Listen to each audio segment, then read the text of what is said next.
Was it a classic performance? No. Did that really matter? Absolutely not. It was a get the points, come home, and then make sure you're looking forward to the biggest week of the season. So fantastic. You can't ask for much more than that. Then rotation, minutes looked after, and then coming into this next two games, we know the magnitude of the matches, so it's going to be big.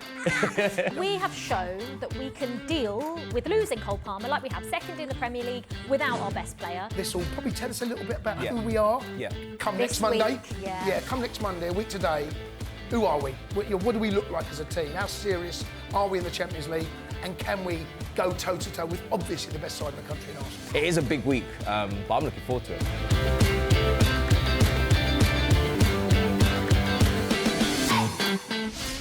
Welcome to Inside Chelsea, the show for Chelsea fans by Chelsea fans. This show is brought to you by talkSPORT Bet.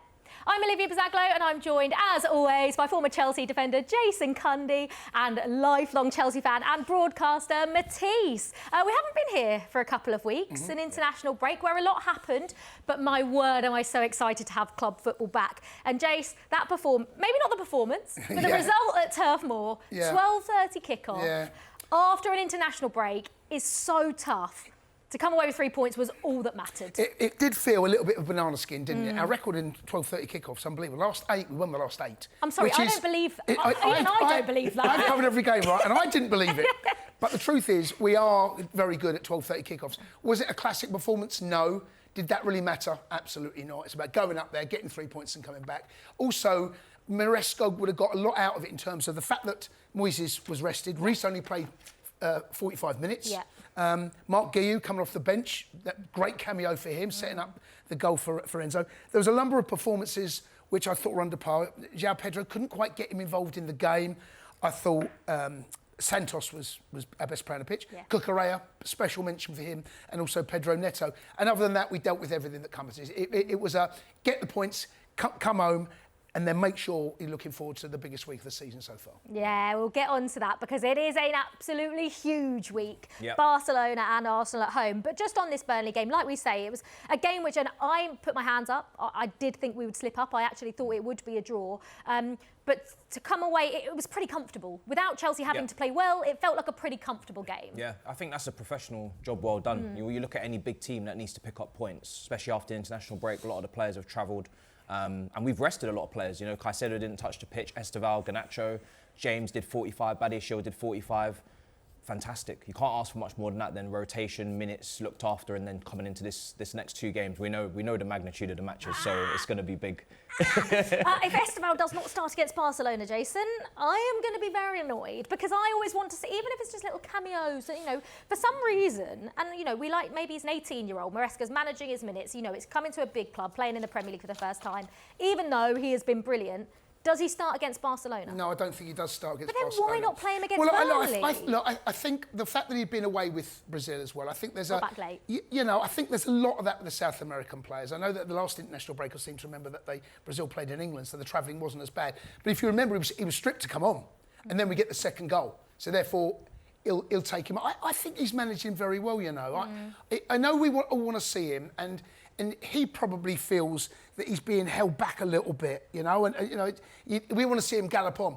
There's a lot of games to come, Liv, between now and the beginning of next year, and all hands on deck. He will play a lot of those minutes.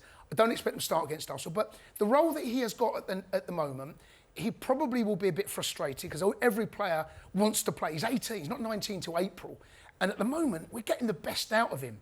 And there will be a point, 100% he comes on against Barcelona tomorrow night and against Arsenal. 100%, I don't think he starts. I think he'll go with Garnacho. I think he'll go with Pedro Neto. I mean, Pedro Neto, I think, is a given. In any big game that Chelsea have, I think Pedro Neto starts. It's also who starts the other side, basically. Yeah.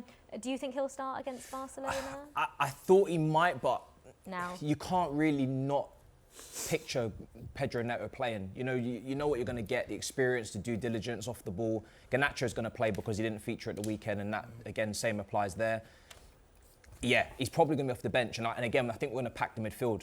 I would not be surprised to see a Reece James or, you know, a Gusto midfield like we've done in previous matches against Liverpool. Yeah. You know, I don't think he'll start. But at least if he comes off the bench, then we're going to get a crazy impact for half an hour in that game. Yeah, because that's what we always get from Esteval. Whenever he comes off the bench, he always seems to put in a performance.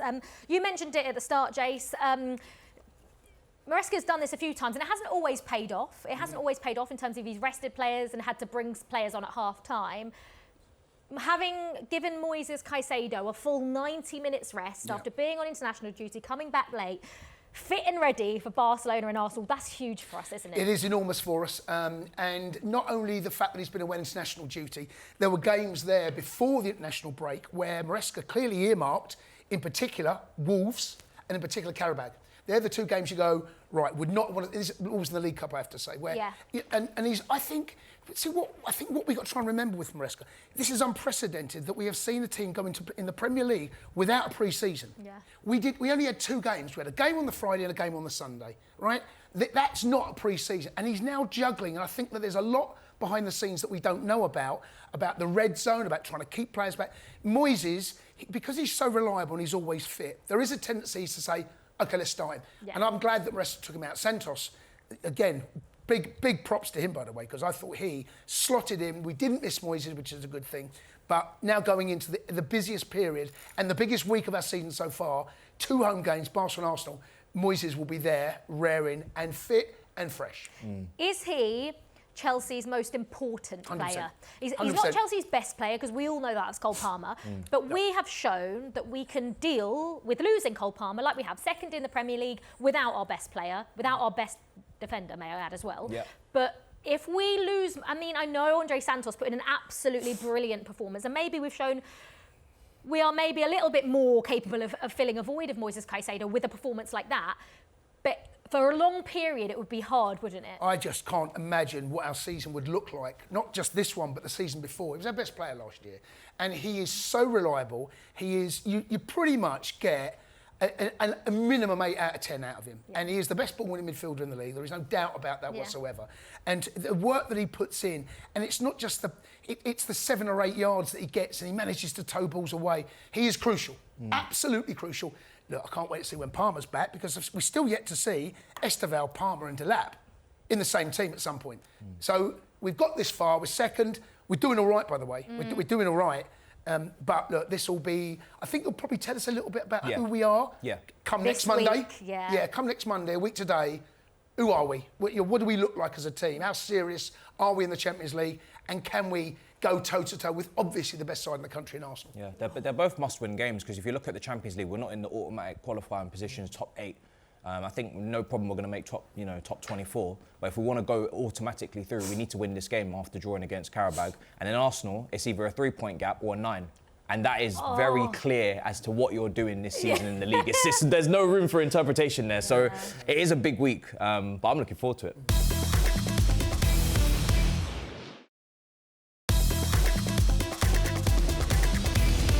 I think every Chelsea fan is looking forward to it because of the position that we've put ourselves in going into these 2 games.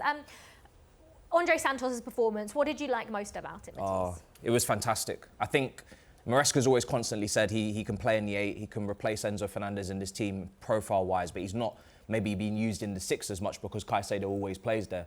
To see him in that 6, making recovery tackles and getting back last defenders, making blocks, interceptions, starting to build up. This is the kind of stuff that I saw from him in the pre-season when he first signed before he went out on loan. I think the first loan was to Nottingham Forest, which didn't work out. Yeah. Fantastic performance. And that's exactly what we need, because we know that the other midfielders outside of these 3, Enzo, Caicedo and Santos, are a bit injury prone, or they've been injured for a long time. So we needed to see that positional versatility from him to play in the 6 and in the 8. And that's what he's done. And he's so young as well. He's also so young, coming into the Premier League first season, and just put that performance in. Fantastic. Yeah, he was absolutely brilliant. I mean, we could pick out, Jace, like a fair few players, like you mentioned at the start. I'm not going to rattle through them now, but I'm going to start with Marc Cucurella, because he's been one of our most consistent performances for the last year and a half. I think he was the best left back in the league last season. I think he's been the best left back in the league this season as well. But what makes him so good, watching Marc Cucurella every single week? I mean, the variety of roles he plays, and every time I watch him, I feel like he's our furthest forward player. I'm like, how did he get there? But he is just absolutely brilliant. He understands the role Maresca wants him to play, and he gets it. If you remember the goal, I think it was Tosin that plays the ball up into Cucurella that makes the run. Cucurella makes those blind runs. That's where the winning goal come against Liverpool, where he drifts into those areas. But he gets it. I remember watching Hato play away against Brentford. He looked like a fish up a tree. Didn't quite understand where. But he didn't quite grasp. Yeah. He didn't quite grasp what was required of him in that particular role. So it's been inverted fullback, but you're also an 8. He also and Cucurella gets it, understands it, and Maresca doesn't have to work too hard on his positional play because he understands where he wants him to be, where he wants him to arrive, where he supports, when he goes out wide, when he comes inside, he gets the whole thing. And that role of him being the inverted fullback is another midfielder going forward, and that's where the first goal comes from. He sets it back for Gittins.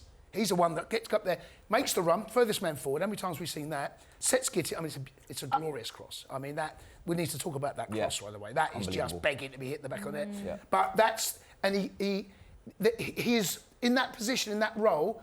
There is no player in the club that gets it and does it as well as Cucurella. Yeah. It's such a complex position. Because, you know, I was looking at our build-up in the first 10-15. It wasn't great. I thought, you know, Santos was a bit left on his own. Then you see Cucurella going in next to him. And then you see him running in beyond the striker almost and doing hold-up play. He's almost like a second centre forward. He's chesting the ball down, bringing it down, laying it off for Gittins, who obviously finds the separation and puts in the cross. But we saw him box crashing last season. There was a long time last season where he was our top goal scorer in 2025. Man United. Man United goal, scoring headers, gets so there. box crashing. So important. So he's basically playing almost 4 or 5 different positions. It's a long way away from when I was just watching Ashley Cole just up and down the touchline. So yeah, tremendous. And it's a long way from watching Marc Cucurella's first season at Chelsea. You know, when he struggled a little bit to get into it. But now, I mean, he is up against a very, very tough test in Lamine Yamal on Tuesday. It doesn't really get much tougher than that in terms of right wingers in the league. But, I mean, the way that Marc Cucurella has been playing, I'm sure I would back against him. Yeah, I definitely wouldn't back against him. Yeah. I would back for him to you know, keep Lamine Yamal quiet.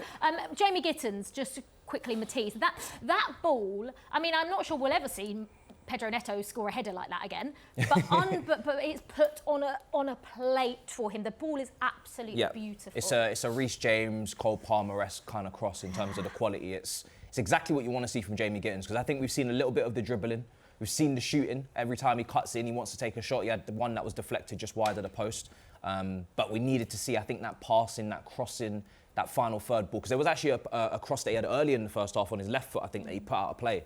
So if he can bring that kind of precision to his game and that accuracy, that's a fantastic threat to have, because I think we need a little bit more accuracy on the crosses this season. There's been a lot of them that have been a bit over the top, or they've, you know, overcooked, undercooked. We just need a bit more accuracy. So and do you know what? The box crashing from Pedro Neto, that's critical. We saw it against West Ham.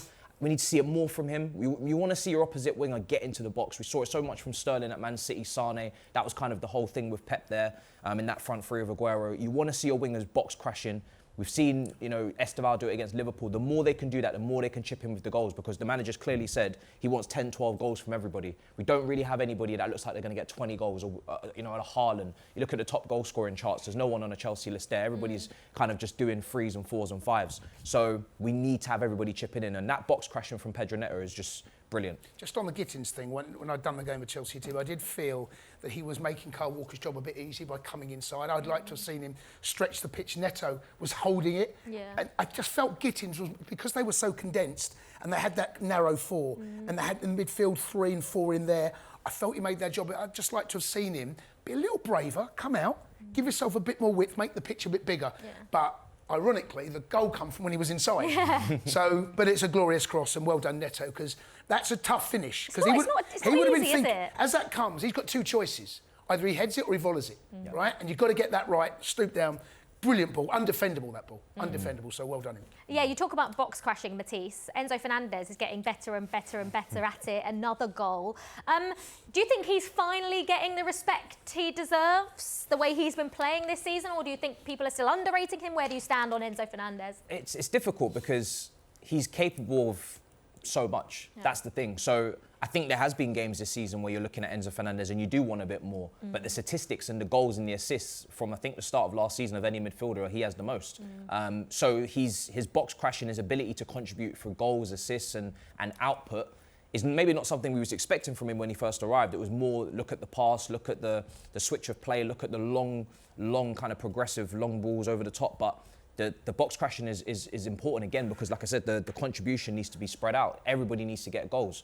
But yeah, I think with him, because Caicedo is playing to a certain level, and that's the kind of ballpark money-wise Declan Rice, that's also what you want with Enzo Fernandez. And I can't sit here and say that's the level he's playing to is a Caicedo is last season. But I think he's more than capable, so I'm just glad to see him getting the goal and whatever gets the confidence up going, whether that's goals, assists or general play. I mean, against Wolves, he was brilliant. I thought he was our best player against Wolves before the international break. So if he can keep this going, last season he had a bit of a slow start as well. So I'm not sure if there's something there with it, but he ended the season brilliantly as well, so yeah. Yeah, he did, and obviously his goal was scored at a crucial time, but it was all down to the work done by Marc. You know, on one hand, you know, when you're quick and you've got energy, which we know Marc has coming off the bench, you know, a tiring back four that have been under it for a lot of the game. I suppose easy to come on and have that sort of impact, but on the flip side, you know, we sometimes talk about how difficult it is coming off the bench trying to make an impact. That was unbelievable number 9 play from Marc. It was, and it was a little bit of a throwback to Kerry Dixon, who I used to play with, because once Kerry got past you and he sticks that arm across, you ain't catching him because he's so quick and so strong. And Guillau's got all of that about him. Once he gets past Tuanzebe, it's now having the composure, the presence of mind. Is it a shot or is it a cutback? And all of this we've been going through because he's done so well and he's actually got a yard. He ain't there, Tuanzebe's there. Yeah. So if he pulled the trigger, I wouldn't have blamed him. But presence of mind, cut it back, walked onto it. It's a brilliant piece of centre-forward play, that. And that's what we got to do a little bit more of. I felt a bit for Delap. I don't think we quite played to his strengths. The link-up play between João Pedro and him, it was tough because it was so condensed, so tight in there, that those little passes, the relationship, never had time to blossom. And once they then go 1-0 down and the pitch is then opened up, that Marc Guillou situation, Delap never found himself in that because of the game was so tight at that time. At the end, Burnley, they're sleepwalking into a defeat.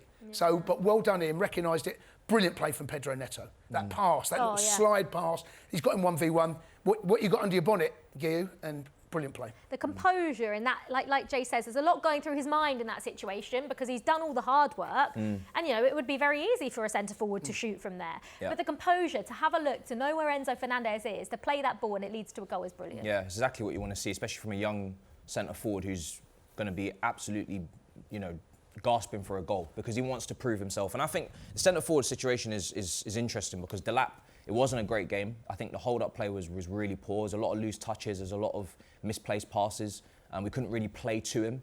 I think he prefers it in behind. I think he prefers the chaos and more of the battling with the centre-backs as a rather to maybe more link-up and maybe Jackson and João Pedro type play.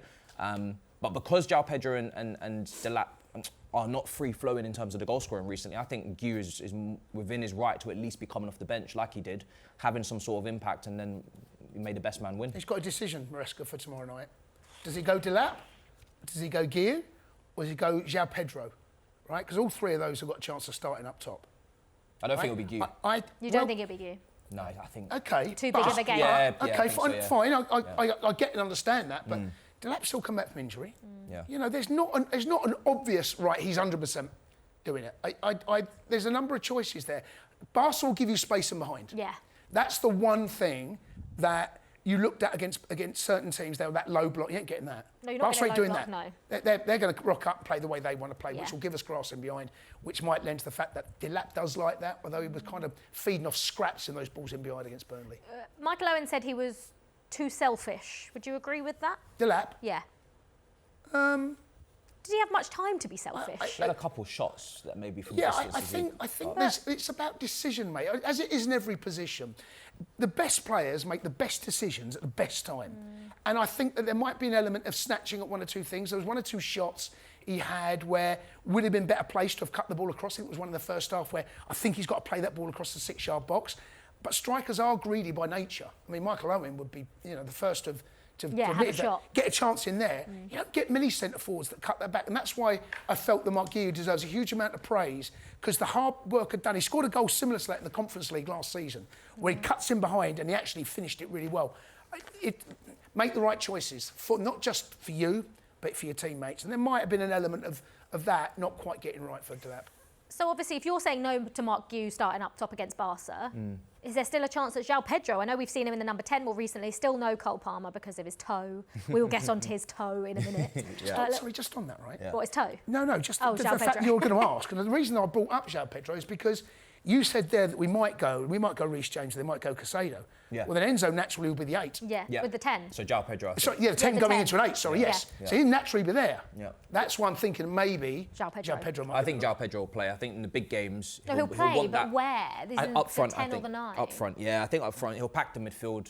He'll go 3v3 with Barca, and I think he'll go João Pedro up top. I think João Pedro will offer that kind of technical base to hold and keep the ball. You don't want to go long to Delap and maybe, he can get in a foot race, but if the ball's going to be bobbling and bouncing off him, he's not going to hold the ball up, and he's not really drawing enough fouls either. Maybe that's a part of his game that will come with time, with the fitness or whatever they're developing. But I think he's going to go João Pedro, and he's going to look for João Pedro to just hold the ball and release the wingers. It'll be Neto and Garnacho in behind. That's more than enough pace to get in behind that Barcelona back line. I think that's what we'll go with. Yeah, we'll get on to Barcelona and we'll preview a huge week. Like I mentioned earlier, Barcelona at home, followed by Arsenal at home in the Premier League. I don't really want to read this, but I'm going to. We're up to second in the Premier League table, but the question that I don't want to say is, are we in a title race? Because we got drawn into this rubbish last season. And we were, a month further on. We could have gone top at Christmas, and we all know what happened. And we all know traditionally that Chelsea over Christmas is a bit of a nightmare. We're going okay, but I mean, I will be the first to admit I don't think we're in a title race. I think we're just a little bit too inconsistent at this moment to be in a title race. But other people are naturally going to put us in there because we're in the position we are, and the fact we have Arsenal at Stamford Bridge on we might have no choice. we might not have no say in this matter. We might find ourselves. I don't think we're ready to challenge for the title, but that's the situation. Is as Matisse made the point. If we beat Arsenal, which we're more than capable of doing, by the way. We're more than capable. I don't think we will, but we're more than capable. We go 3 points. But I'm not sure that Arsenal feel they just feel the more complete side, both 11, bench, squad. It just feels they've been built for this moment. I know you're not happy, Liv, right? Truth hurts sometimes. But we might find ourselves in a situation where we might be thrust into this. Now, I think that we have to put a front foot forward every single time. We've got some tough games coming up, but so have Arsenal.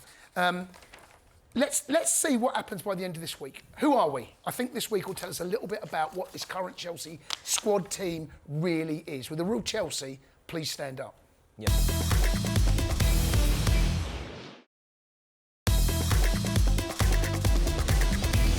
This show is brought to you by our partners talkSPORT Bet. New customers get an exclusive offer of £40 in free bets when you bet £10. Just go to talksportbet.com. As I've mentioned, I think about 5 times already, it's a huge week for Chelsea, the biggest in our season so far. We'll get on to a full preview of Arsenal in a second, but coming up is Chelsea-Barcelona in the Champions League. Are you both going to be there? I'm there. I'm doing a watch-along, I believe, for this one. Yeah. I mean, just take Jason. I'm gutted. I'm not going to be there. Just for context, I'm actually in Paris, working Paris Saint-Germain against Spurs on the Wednesday evening. And I was debating if my interviews on the Tuesday were timed right. I was debating getting a Eurostar back to London just to watch Chelsea-Barcelona. Okay. I can't do that, which is really, really sad. Because these games, Jace, Chelsea-Barcelona, are just something special. When I think back to games back in the day, like under the lights at Stamford Bridge, these are the games that we were made for. Indeed, and you go back over the last 20 years or so, we come up against them, it felt like almost every season. Either more often than not in the quarters, the semis, and they were absolutely titanic battles. Purely, I mean, the one that springs to mind, of course, is where we whooped them at our place. Where JT gets eventually turns out to be the goal. That was Ida Gudjonsson scored, Damien Duff scored.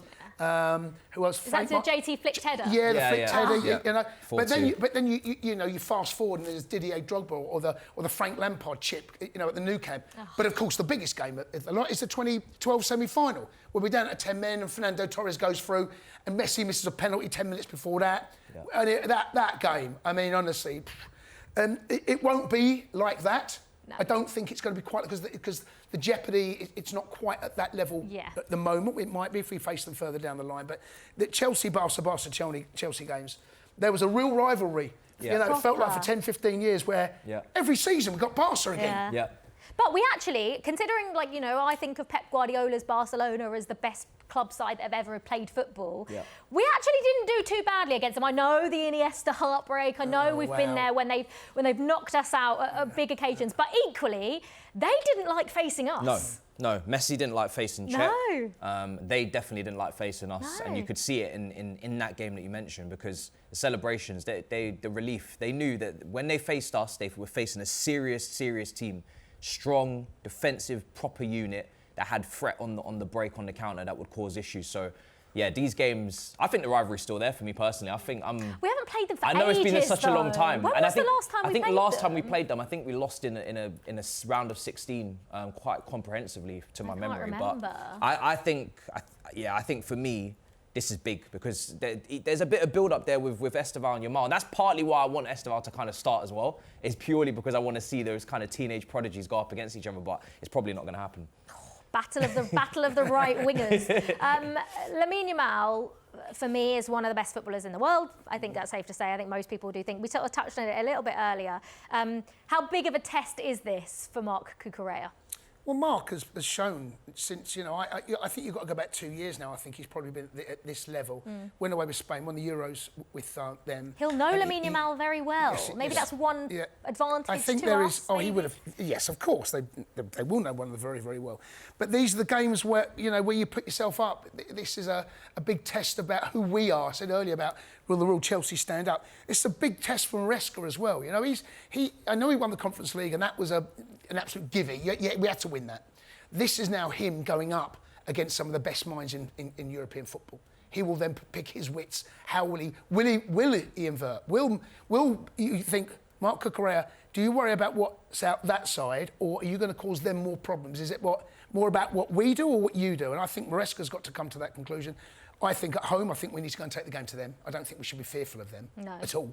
I don't think we do what Spurs did against Arsenal, go 5 at the back and sit there, wait to get picked off. I don't think he will, though, will he? I don't think he will. No, he's a creature of habit generally, Maresca. He might, what Matisse said, be a little bit more stubborn, a bit more resilient in the middle of the park. I think we might see him, and I think it will be for Cucurella to pick his moments. I said earlier about how he understands it. Yeah. Can't go every time. Yeah. You can't go every time, because eventually there will be a moment where you are left spare, and Lamine Yamal may get a 1v1 with whoever plays on that left-hand side, whether it's Trevor or whoever it might be on that left. So we don't want to leave too many of those scenarios, by the way. Like I said earlier, I do back Marc Cucurella, but Lamine Yamal scares me. Every time I watch him play football, I just think he can go on the right, he can go on the left. And I think what stood out to me was last season in the Champions League semi-final against Inter Milan, when they needed a goal and all they did was pass to him. Yeah. Every single time they gave him the ball, because they know he is capable of absolute magic. And that does scare me a little bit, I can't lie. Yeah, I think Pedri's a doubt for the game. I think. Thank God. Yeah, big news. I think I could see Cucurella actually doing a Azpilicueta left back Jose Mourinho job here and just sitting. I think Gusto's more likely to get forward maybe on the other side if he starts. I think potentially, even if you look at Fofana, could start. Or even if it's Trev, Badiashile could start on the left side centre-back. The right side centre-backs are much more equipped to defend out wide than I think Badiashile is out wide with Yamal. If he gets left over there with him, I don't want to see that. No. In under the lights, in broad daylight, I don't want to see it. So I think Cucurella, you might just have to stay put, and other players are going to have to find their time, whether it's Augusto or Reece James or whoever it is, just purely because this kid, he is a ridiculous talent. His playmaking ability is his crossing. We talk about Gittins' cross. That's the kind of cross that Yamal puts in 3 or 4 times a game. So you don't want to give him any room. But I'm looking forward to it. I think we can beat them. You look at Barcelona; they concede a lot of goals. Club Brugge, and I think in the previous game it was 3-3. They play a very high line, and that means we're guaranteed to get chances. We don't have to worry about chance creation. We don't have to be worrying about trying to find the perfect pass through the block. No, we're going to get loads of chances, I think. So it's just, you have to take them. You looked at them against Inter Milan last year, crazy game. Yeah. I think, and actually, that's largely how we have played against Barcelona over the years. I think back to Didier Drogba when we beat them 1-0 at Stamford Bridge. And I will always remember that game because Drogba was like chucking himself about on the halfway line, like on the floor, time wasting. And then in the added time at the end of the first half, because he was time wasting, we scored the goal. He scored it. And I think that's how, obviously, very different teams. This isn't the Barcelona of old. It's not the Chelsea of old. It's not those two giant powerhouses coming together in the way that we once did. But Chelsea, I think, like Matisse says, will probably set up in a similar way to what we did against Barcelona all those years ago. And actually, we have got the players that can hurt them, but taking your chances is the most important thing. So, yeah, football never change. When chances come, take them. You've got to be ruthless. We are still very much a side, I think, that can squander chances. Not even just gilt-edge. Moments in games where that next pass has got to be on point, or that cross, or that final decision-making. I think we're still very much a team that can let some of those opportunities slip through our fingers. Tomorrow night, when those chances come, we've got to be ruthless. I can't believe it's tomorrow night. I know. I feel like I'm soon, talking about it like it's like weeks away and it's actually tomorrow night. Tomorrow night. At least a Wednesday. Yeah, at least a Wednesday. At least give us a couple of days. Robert Lewandowski's still up top for them, still banging in the goals left, right and centre. And for whoever that Enzo Maresca goes with, do you think it's going to be Wesley Fofana because he was, he was asked and he was rested? If there is one position on that pitch, you haven't got a clue. I haven't got a clue who's going to start. It's going to be at centre half because he seems to make a change every single game, and also during the game. I'm not sure, and this rotation at centre halves is something that's it's not an accident. It's not something he's just thinking. I think it's planned. It's no coincidence. So I don't know who he's going to go with, Liv. I expect if Fofana's to be fit, I expect him to start one of them. I don't know, Liv. And that's the only. I'm not judging the question. I don't know. Fofana and Trev maybe. I think Badiashile will definitely start. Do you think Badiashile will start? Left footer, left side centre back. The passing, the build-up is critical. I think Trev, when he plays over there, is far too rigid and too predictable. He cuts in on his right. I think Badiashile, after the 45 he got at the weekend, he might be right. That's Maresca kind of building up his fitness, because I remember when he played Benfica, Liverpool, brilliant. Then got injured again against Liverpool. But I think he's crucial. With Colwell out, you need that. But anyone's guess, Fofana, Trev... Chalobah. It's a lottery, Trev really, Chalobah, tossing, it could be anyone. Josh didn't play either. Do you like that though? No. I think that's unfortunate for us that we have to do that purely because Colwell's injured. He'd start every game, and Fofana's injury prone, and he probably potentially would start alongside Colwell every game. I think talent-wise, maybe they're the best two. Josh, he's 19, so he's always going to be rotated. And then the other two have been a bit more inconsistent, and so therefore the rotation's automatic. So I don't think the manager wants to do it, but I think he has to do it. And I think we're going to have to do it until the end of the season because we have to manage Fofana's minutes, and then the rest kind of... And Badiashile, his minutes have to be managed as well. One thing is for certain is that Reece James starts. That planned substitute, I was a little bit nervous, I'm not going to lie. We all were. Taking Reece James off at half-time, for me, never feels like a good thing. No. But obviously, Enzo Maresca confirmed afterwards that it was always planned. The 45 minutes here and there, do you mind that with Reece James? No, I think he's still very much... I mean, Reece has shown now he can play 2 games a week. And if there is a big week where you play Saturday, Wednesday, Sunday, I think you could probably trust Reece to play in all those games. The fact it was Burnley away after international break, he only played 1 game for England. So that period has been kind to Reece. And the fact he got him 45 minutes, maybe what Matisse just said there about Badiashile, 45 minutes, you two are going to start again. He starts no matter what, Reece. Right? We know that. Badiashile is less sure about that. But Reece...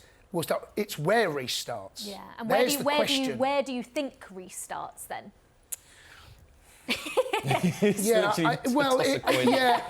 I mean, whenever you see Reece and Gusto in the same team, you don't quite know who's going to play where. Yeah. Because I've seen Reece play alongside Caicedo, and I've seen Gusto do that, and Reece come inside. Where would you prefer Reece to play? That's another. I've asked about 4 questions in one. I would always prefer Reece to be a right back. I think if he can still invert, he can still do that, but then he comes across and he's defensively, he understands his role when we become a 3 if Cucurella is inside, so he gets that as well.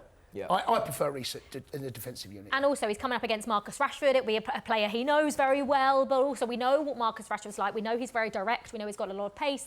I feel like Reece James needs to be starting at right back. I think Gusto's going to play midfield. So you think Reece is going to be? I think so. When Neto plays right wing, I think there's less of a chance that Gusto plays right back because there's not going to be an overlap. And I think the counter press, Gusto's got more legs than Reece to go up into the 8 or the 10 and go and say, right, we're going to get in your face, we're going to stop you from building up. Whereas Reece, when he plays midfield, like you said, he kind of sits closer to Caicedo and he's more of that kind of physical presence. So I agree. I think that's the way to go about it. I think Reece is a better defender than Gusto 1v1, and Rashford's over there and he's in really good form as well. And Reece will know him from years of England duty. So I think that all just makes a lot more sense to me. When Gusto played against Liverpool in midfield, he didn't touch the ball maybe loads, but he was brilliant. So effective. Brilliant. Good, yeah. So effective. So effective, and yeah. you need to get close to Barcelona's midfielders. You can't give them time. So, yeah.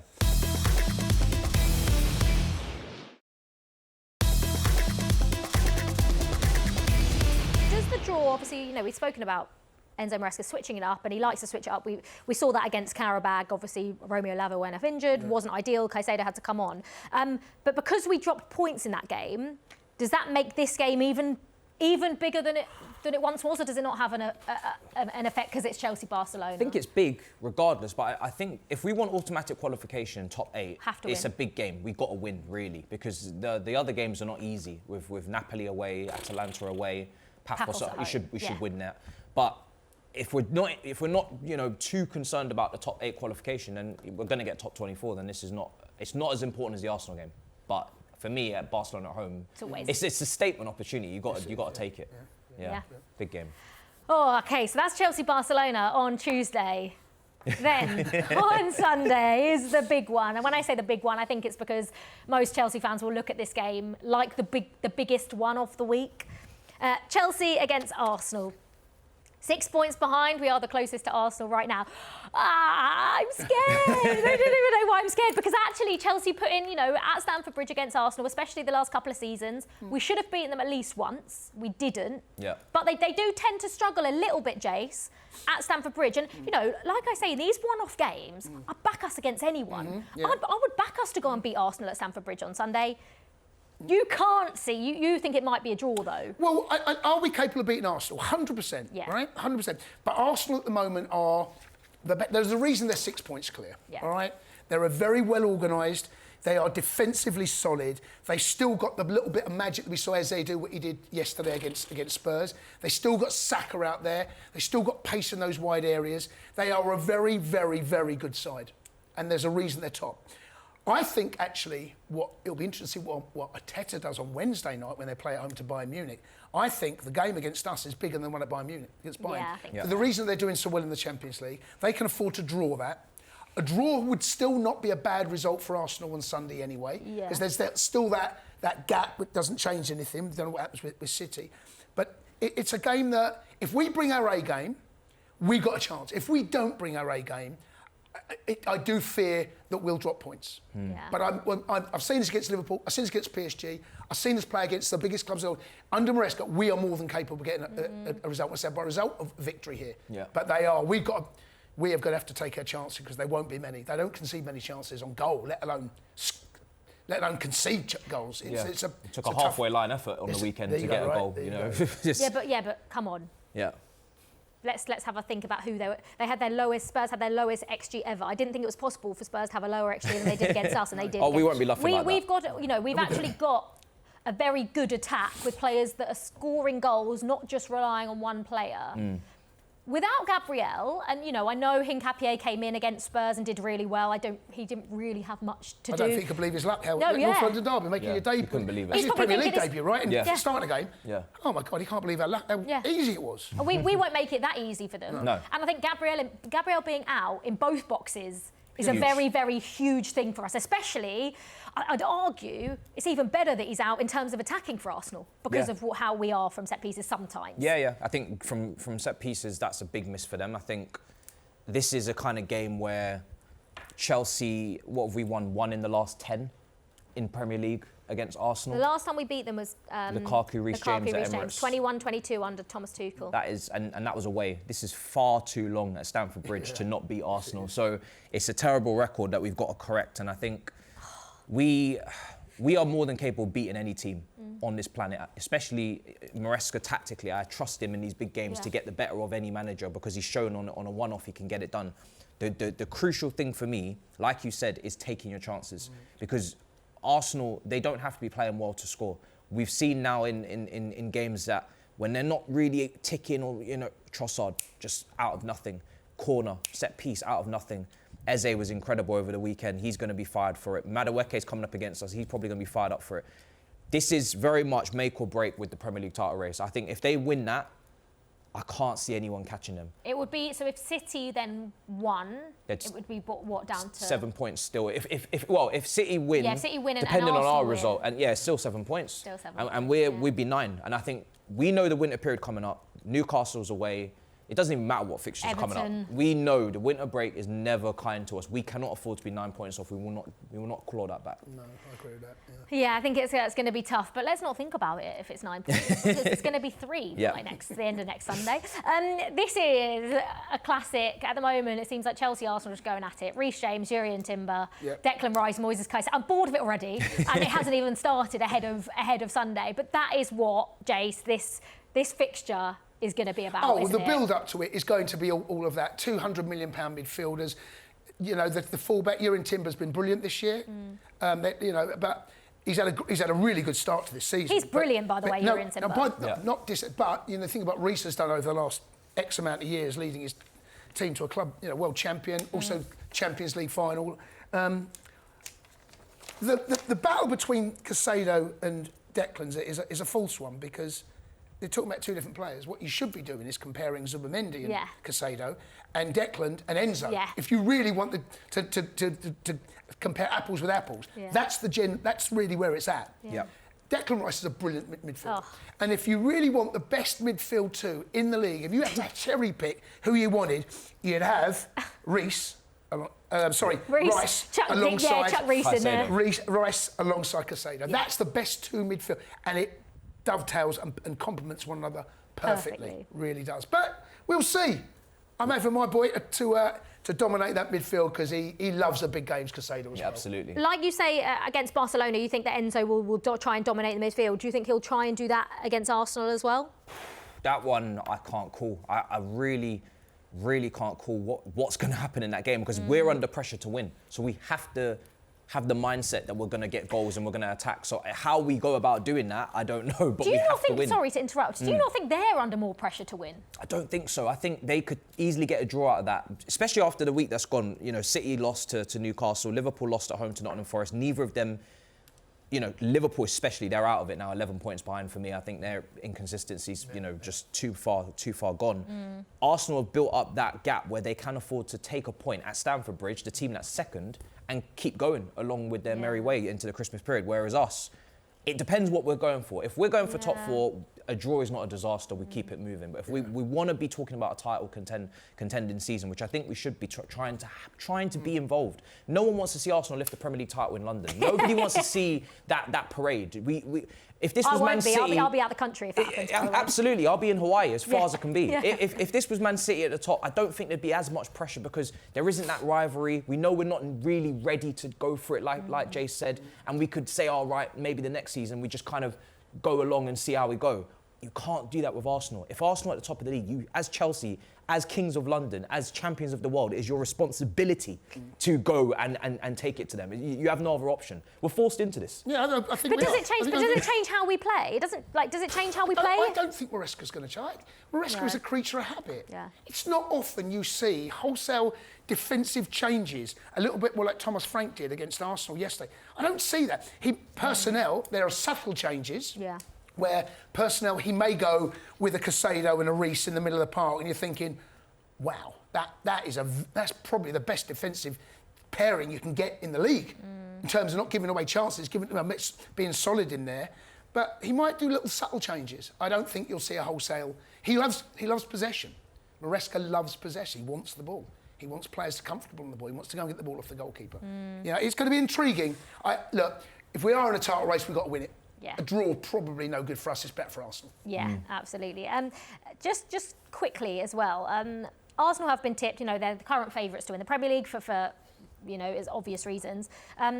Joe Cole has tipped them as favourites to win the Champions League as well, and he has likened Arsenal to the squad that he was in under Jose Mourinho. back in like 2004-5, that sort of time, 5-6. Jace, would you agree? I mean, as much as it pains me to say, I see similarities. Yeah, but that's okay. They're not like we went back to back in the league under Jose. Do you know what I mean? There's levels, levels, but. I see similarities. I know where Joe's coming from. I said to you actually before we were off air, I said that it does remind me a little bit of that. They are very, very well organised. They are industrial all over the pitch. They're all good at what they do. They all know what they're doing. They're a tough unit to break down. There's a reason why they've only conceded 6 goals in 12 games, right? But they're not going to break our record. Right? I know, but that record was under Jose, the 15 goal. Yeah. You know, and I do see similarities actually. Workmanlike, but they've got a little bit of magic up top, as we saw with Eze yesterday. Yeah, they're the only team in this Premier League right now that are actually in title-winning form. I think there's a reason everybody else feels like they're in a false position, because nobody else has actually put up any consistency. You shouldn't really have 3 defeats, 4 defeats, 5 defeats, however many defeats Liverpool have this season, under your belt before December, if you're a serious title challenger. I think Arsenal have lost 1 game to Liverpool, which was a free kick. You can see that there's a title-winning form there. So unless we have to go and stop and halt that and bring them back into this conversation, then they are very much similar in many ways to what we were back then. And there's that physical presence. It's not about the tippy-tappy kind of football and looking good on the eye. And they were good on the eye at the weekend, but it's just that brute force that they have and that inevitability at the moment. I don't want to touch too much on Arsenal because obviously this is a Chelsea show and we want to talk about how brilliant we are and how brilliant we have been. But I have to talk about Eberechi Eze because, I mean, I love him. I love him as a player. I think he's absolutely brilliant.